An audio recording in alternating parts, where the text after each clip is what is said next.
مذہبی لوگ، لہذا مذہبی لوگوں کو سپورٹ کریں گے.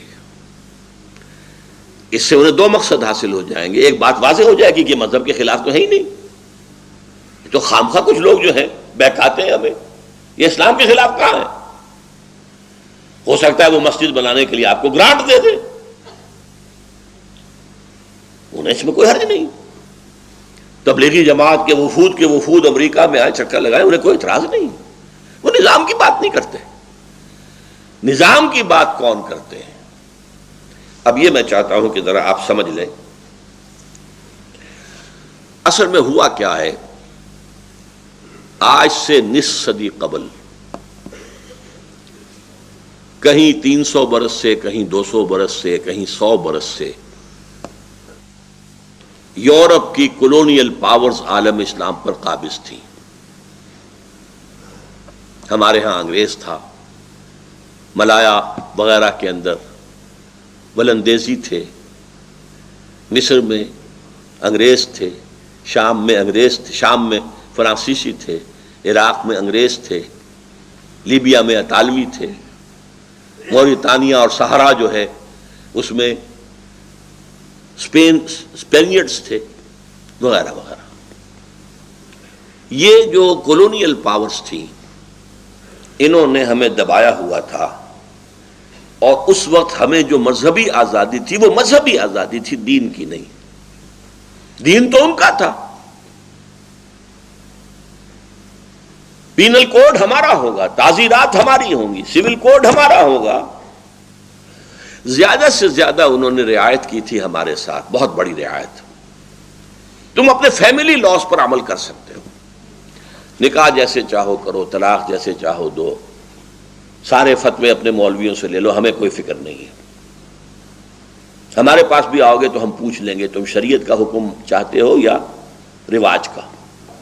تم رواج کا کہو گے ہم اس کے مطابق فیصلہ کر دیں گے، شریعت کا کہو گے اس کے مطابق. محمدن لا ایک پارسی کی لکھی ہوئی کتاب تھی. اسی طرح وراثت تمہیں آزادی ہے، تم صرف بیٹوں کو دینا چاہو تمہیں آزادی ہے، صرف بڑے بیٹے کو دینا چاہو تمہیں آزادی ہے، تم بیٹیوں کو بھی دینا چاہو تمہیں آزادی ہے. وہ بھی پوچھ لیا کرتے تھے کہ آپ وراثت کے بارے میں شریعت کا فیصلہ چاہتے ہیں رواج کا. اور ہمارے بڑے زمیندار کھڑے ہو کے کہتے ہیں رواج کا، شریعت ہمیں نہیں چاہیے، بیٹیوں کو حصہ دے دیں. نہیں. بہرحال یہ ہے، حالانکہ یہ بھی سیکولرزم کے خلاف ہے. آج امریکہ میں آپ کو فیملی لاز کی اجازت نہیں ہے. وہاں رہیں گے تو ان کے فیملی لاز کے مطابق آپ کو رہنا ہوگا، طلاق وغیرہ کے معاملے میں جو ان کا قانون ہے. اور یہی بھارت زور لگا رہا ہے. بی جے پی کے جو ان کا منشور ہے، مینیفیسٹو، اس کا سب سے اہم حصہ کیا ہے؟ CCC، common civil code. خاندانی قانون، فیملی لاز ایک ہوں گے. یہ کیا کہتے ہیں مسلمان جب ہمارے ساتھ کہتے ہیں کہ ہم ایک قوم ہے، سیکولرزم ہے، ہمیں سیکولرزم چاہیے. سیکولرزم میں تو قوم ایک ہوتی ہے، قوم ایک ہے تو فیملی لاز ایک ہونے چاہیے. یہ کیا نکاح طلاق کے ان کے اپنے حصول ہیں. بہرحال انگریز نے ہمیں رعایت دے رکھی تھی کہ فیملی لاز، میرج لاز، اور یہاں تک کہ وراثت بھی تم اپنے مطابق کر سکتے ہو. لیکن جب یہ بستر طے ہونا شروع ہوا کولونیلزم کا، ولندیزی چلے گئے ملایا سے، سماٹرا سے جو اب انڈونیشیا کہلاتا ہے، ملیشیا سے، انگریز نے بستر باندھا ہندوستان سے، فرانس نے بستر طے کیا شام سے، برطانیہ کو اٹھا کر پھینک دیا صدر ناصر نے میڈیٹرینین میں. وہ خود نہیں گیا تھا، اٹھا کر پھینکا تھا. لیبیا سے چلا گیا اٹلی وغیرہ وغیرہ، موراکو وغیرہ سے فرانس چلا گیا. تو ایک خیال پیدا ہوا مسلمانوں کے ایک خاص طبقے میں، ہمارا بھی تو ایک نظام ہے نا، یہ انگریز کا لایا ہوا نظام بھی ایک نظام تھا، یہ فرانسیسیوں کا دیا ہوا نظام بھی ایک نظام تھا، ہمارا بھی تو ایک نظام ہے اسلام کا، ہم کیوں نہ اس کو نافذ کریں. یہ اصل میں آزادی کا ثمرہ تھا کہ مسلمانوں میں ایک سیلف کانشیسنس پیدا ہوئی. دے ڈسکورڈ اسلام ایز اے دین. تو تحریکیں ابھری. مخزومی پارٹی انڈونیشیا میں، جماعت اسلامی انڈو پاکستان میں، فدائین ایران میں، الاخوان المسلمون عرب ورلڈ میں. یہ ساری تحریکیں کیا تھی کہ اسلام دین ہے، دین اپنا غلبہ چاہتا ہے، ہم دین کو غالب کریں. لیکن دو فیکٹرز ایسے تھے جس کی وجہ سے، بلکہ تین، آج تک کہیں کامیابی نہیں ہو سکی. پہلا فیکٹر یہ تھا کہ انگریز ہوں، فرانسیسی ہوں، اطالوی ہوں، انہوں نے اپنے 100، 150، 200 سالہ دور میں جو حکومت کی تھی، جو نظام تعلیم بڑھایا تھا، اس سے جو ان ملکوں کی ایلیٹ کلاس تھی وہ ان کے رنگ میں رنگی گئی تھی. انہی کی تہذیب، انہی کی بولی، انہی کی زبان، انہی کا لباس، انہی کا ذہن، انہی کی سوچ، انہی کی فکر، انہی کا فلسفہ. اور جب گئے ہیں تو حکومت ان کے حوالے کر کے چلے گئے. گویا کہ بائی پراکسی انہی کی حکومت جاری رہی. اور اس طبقے کے نزدیک بھی اسلام صرف مذہب ہے، وہ دین اسلام سے واقف ہی نہیں ہے، چاہے وہ پرویز مشرف ہوں اور چاہے وہ فاروق لغاری ہوں اور چاہے وہ کوئی ہو.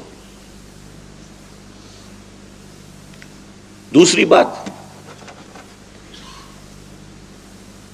ان مسلمان تحریکوں نے طریقہ کار غلط اختیار کیا. اسلام ایک نظام کی حیثیت سے حضور نے برپا کیا تھا، اور یہ دوبارہ ہو سکتا ہے تو صرف حضور ہی کے طریقہ کار پہ ہو سکتا ہے. انہوں نے سمجھا وہ تو آؤٹ آف ڈیٹ ہے، پرانا ہے، چلو الیکشن میں حصہ لو، اس سے اسلام نافذ کریں گے. اس میں ناکامی ہوئی تو گولی چلانی شروع کر دی، فلاں کو مار دو، فلاں کو مار دو، سادات کو مار دو.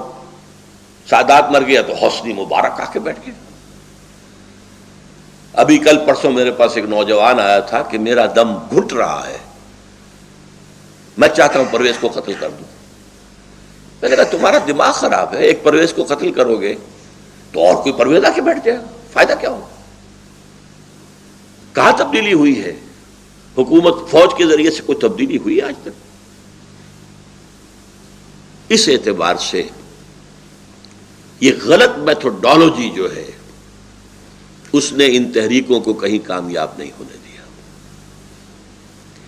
اب ان دو اعتبارات سے اچھی طرح سمجھ لیجئے. نمبر ایک، ہمارے عوام کے ذہنوں پر علماء کا جو تسلط ہے، لہذا وہ تصور دین سے واقف ہی نہیں ہے، وہ اسلام کو ایز اے مذہب جانتے ہیں.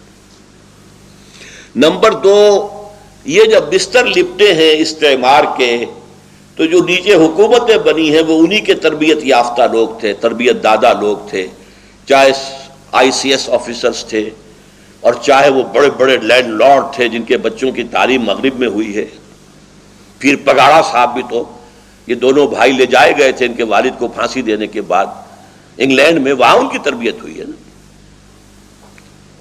اور بھی جتنے بڑے بڑے جاگیردار ہیں ان کے بچے تو وہاں تربیت حاصل کر کے آتے ہیں جہاں سے ان کی برین واشنگ کر دی جاتی. اور تیسرے، دینی تحریکوں کی غلط میتھوڈالوجی، یا بیلٹ یا بولٹ، دونوں غلط، یکساں غلط. اب میں اپنی گفتگو ختم کر رہا ہوں اس بات پر. اس پورے پس منظر میں یہ بات واضح ہے کہ اس وقت اسلام اور مسلمانوں کا مستقبل بہت تاریک ہے، بہت تاریک ہے، بہت تاریک ہے. امریکہ جیسی سپر پاور، عالمی تہذیب کے 3 لحاف اور دینی مذہبی سطح پر عیسائیت اور یہودیت کا گٹھ جوڑ اور دشمنی اسلام سے، اور تیسرا اس ٹرائنگل کے اندر شامل ہو گیا ہندوستان، مشرکین. ان کی قوت، ان کی طاقت، ذرائع ابلاغ پر ان کا قبضہ، نظام تعلیم کو اب جو نیا رنگ دے رہے ہیں NGOs کے ذریعے سے، ان سب کے ہوتے ہوئے الرغم اسلام ایز اے دین کم سے کم مستقبل قریب میں اس کا کوئی امکان نظر نہیں آتا. ہاں اسلام ایز اے مذہب وہ باقی رہے گا. ملا کو جو ہے ہند میں سجدے کی اجازت، ناداں یہ سمجھتا ہے کہ اسلام ہے آزاد. اسلام آزاد نہیں ہوگا. ہاں مذہب اسلام موجود رہے گا. البتہ یہ صرف مستقبل قریب کی بات ہے. مستقبل بعید میں کیا ہونا ہے؟ ناز اتنا نہ کریں ہم کو ستانے والے،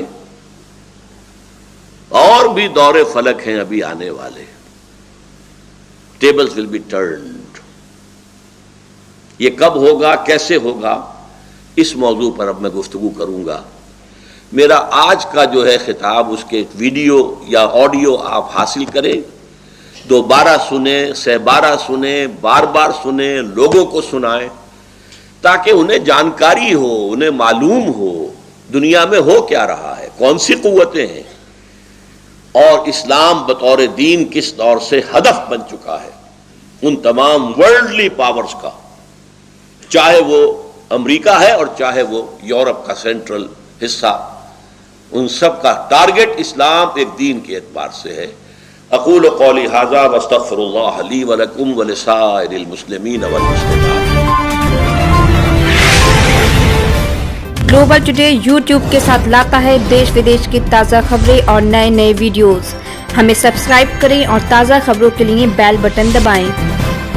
گلوبل ٹوڈے.